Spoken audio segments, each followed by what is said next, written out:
Marketing, un mot anglophone qui a été francisé dans les années 70? Oui, des années 60. Fin des années 60, début des années 70. Ah, bon. Alors, bonjour. Le marchandisage. Le marchandiseur. C'est bien plus beau marketing. Bonjour, M. Lavoie.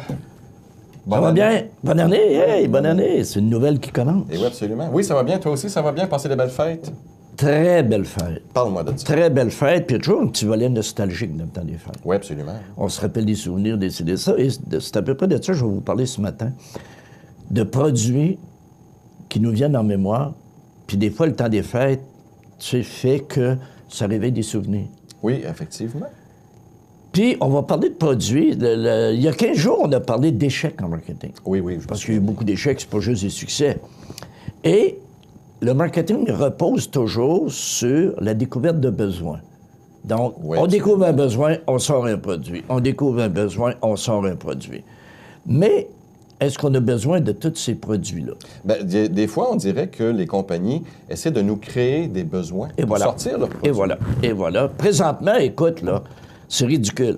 Sur toutes les chaînes sportives, on nous propose une lampe de poche.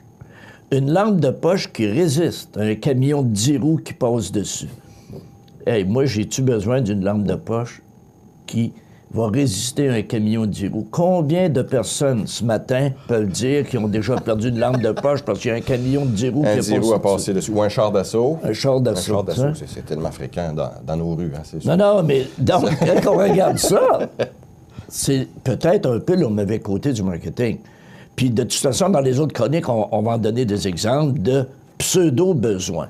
Ce matin, on va prendre un exemple de produits de nettoyage, d'entretien, de lessive, name it, là. Oui. Fais juste un petit inventaire chez toi, Jean. Combien de produits tu as dans une armoire ou dans une boîte ou... Tu me mentionnais avant l'émission, tu as un produit pour telle affaire, un produit pour telle affaire, et là, il ne faut pas mélanger, là. C'est tel produit pour telle chose, tel autre, parce qu'il ne faut pas mélanger les Non, parce qu'une tâche, c'est une tâche. Ça ne marche pas.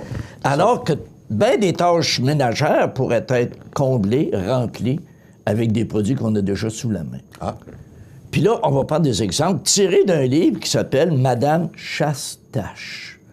Livre que j'avais acheté lors d'un salon du livre, tout à coup, parce que je trouvais ça drôle, moi.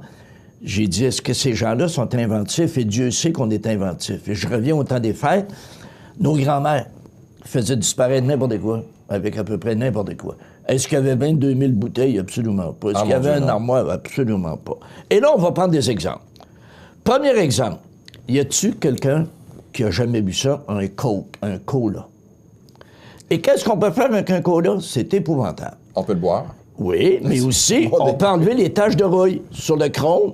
On peut même enlever de la corrosion sur les boulons. Plus besoin d'acheter le... Non. Le WD quelque chose. On met du coke. Et aussi, on le verse, on le laisse pétiller quelques minutes, puis après ça, on essuie, et la job est faite. Mieux que ça. Parce qu'on a peinturé ici l'autre fois. Et si tu as un pinceau que les poils sont raides... Oui, ça arrive souvent. Tu fais les tremper dans le coke, il va redevenir presque neuf. Donc, vous voyez, du coke, là, ça étanche la soif, mais ça a une fonction plus utile encore. Ça, c'était le premier exemple du coke. Deuxième exemple, du ketchup. Hey, on peut nettoyer rapidement un bijou ou un objet en cuivre voyons donc, toi. en le frottant avec du ketchup. Bien, voyons donc. C'est peut-être pas obligatoire qu'il soit Heinz, peut-être qu'une marque maison fonctionne. Ça peut faire mais la même Heinz, chose. c'est quand même le meilleur, tu sais. Oui, oui, absolument. Donc, vous voyez, encore là, le marketing a fait en sorte que, dans notre esprit, la marque Heinz, c'est le meilleur ketchup. Ben oui, parce que du ketchup, c'est un bien de convenance, c'est-à-dire c'est un bien pour lequel on ne veut pas faire d'efforts. Hey, toi, est-ce que sur ta liste d'épicerie, on inscrit ketchup Heinz? On met ketchup parce que c'est sûr, ça va du Heinz. Ben oui. Et c'est un produit de convenance. Qu'est-ce que Heinz a voulu en faire? Parce que la compétition était tellement forte que Heinz, tout à coup, a vu disparaître ses bouteilles sur les tablettes à cause des marques privées. Ah, c'est vrai. Heinz fabriquait les marques privées. Les marques sans nom, les marques sans nom, les marques IGA, les marques ci, les marques ça. Bon, Heinz fabriquait ces ketchup-là, mais il voyait disparaître sa marque. Donc, c'est son image, son nom. C'est là qu'il s'est dit, on va faire un produit de spécialité. Avec Heinz, l'affaire est ketchup. L'affaire est ketchup. Hein. Et tu te rappelles d'un message, ça se passait dans un casse-croûte, une gogoune à pédatorie, comme on appelle communément. Oui. Et tu voyais un jeune homme qui était ratoureux, qui cachait toutes les bouteilles de ketchup qui étaient sur les tables, il les amenait toutes avec lui. Et là, tu voyais rentrer de belles jeunes filles qui cherchaient le ketchup. Et là, lui était the king of the road parce que là, il y avait des rendez-vous parce que lui-même avait le ketchup. Et on a même vu quelqu'un jouer sa job à cause du ketchup. Ben voyons donc, toi. Il travaillait dans une shop de ketchup. Puis, lors du lunch, il y avait un double fond sur sa boîte à lunch dans lequel il cachait sa bouteille de Heinz. Et là, à la cachette, il se mettait du Heinz. Donc, vous voyez, là, qu'on fait un bien de convenance, on en fait un bien de spécialité, donc du ketchup. Et un bien rendu nécessaire par ces compagnies-là. Nécessaire. Ben, et aussi, un autre... T'es-tu déjà... Je t'appelais Michel. S'il vous plaît, là. Hey, le boss habite le studio. Oui, c'est ça. Son esprit, là. Son esprit est toujours là. Peux-tu concevoir manger un hot dog sans ketchup? Non. Ou une frite? Non. Avec autre chose que du ketchup? Non. Puis aussi, il ne faut pas oublier une chose. Tu sais, Heinz, McDonald's et Coke, ça se tient tout. Oui. Hein? Oui. Donc, si tu vas chez McDo, c'est du Coke. Ça sera jamais du Pepsi. Et voilà. Et il y a des compagnies qui font des erreurs. Pepsi a fait une grave erreur quand tout à coup, ils sont mis à acheter Kentucky. Ils ont acheté Pizza Hut. Oui. Parce qu'en achetant Kentucky, en achetant Pizza Hut, ils sortaient Coke puis ils rentraient Pepsi. Mais tu pensais le raz de marée ça créé à Québec? Parce qu'à Québec, la pizza, c'est qui? C'est Normandin. Et Normandin est avec Pepsi. Donc, il a dit, vous me faites compétition, on sort Pepsi. Donc, il y a eu des ententes. Ah oui. Donc, tu vois, des fois, là, tu prends des décisions. Donc, on a parlé de cola, on a parlé de ketchup. Maintenant, on va parler de mayonnaise. Oh. Les cernes blancs laissés par l'eau sur un meuble, tu sais, là, tu mets ton verre d'eau, ça fait un cercle. Oui. Sur, tout à coup, sur là, vernis.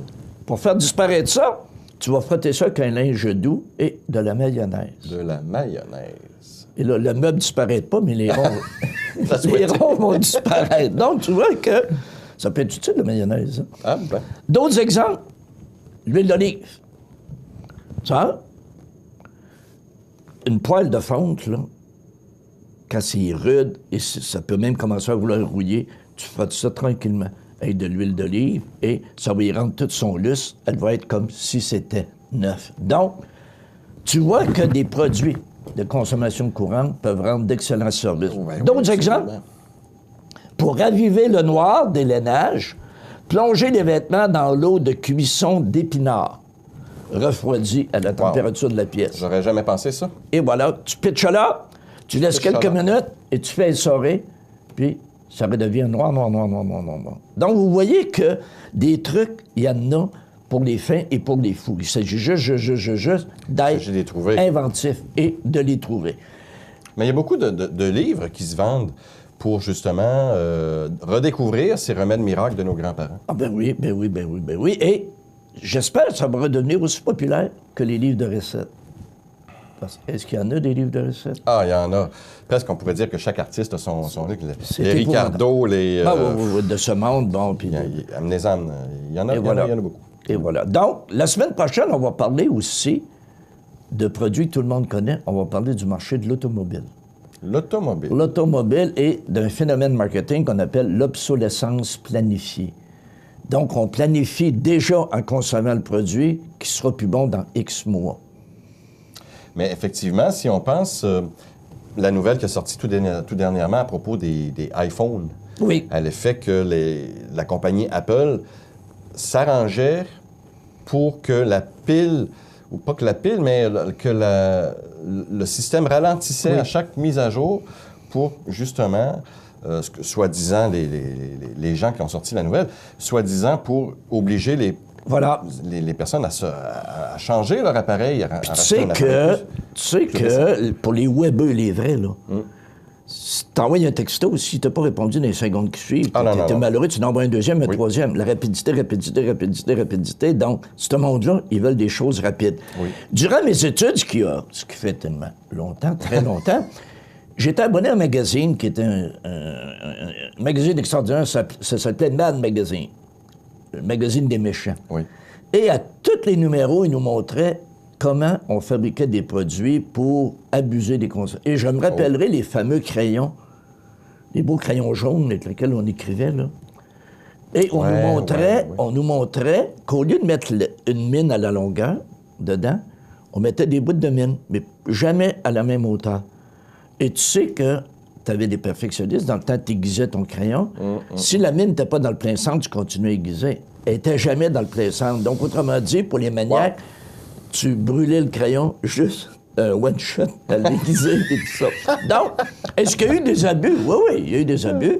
Bon, c'est bon quand même, le marketing, mais le marketing, c'est un outil. Ça dépend du cave qui s'en sert. Hein? Donc, ce qui veut dire, c'est que comme consommateur, on doit être à l'affût de ces pièges en réalité. Oui.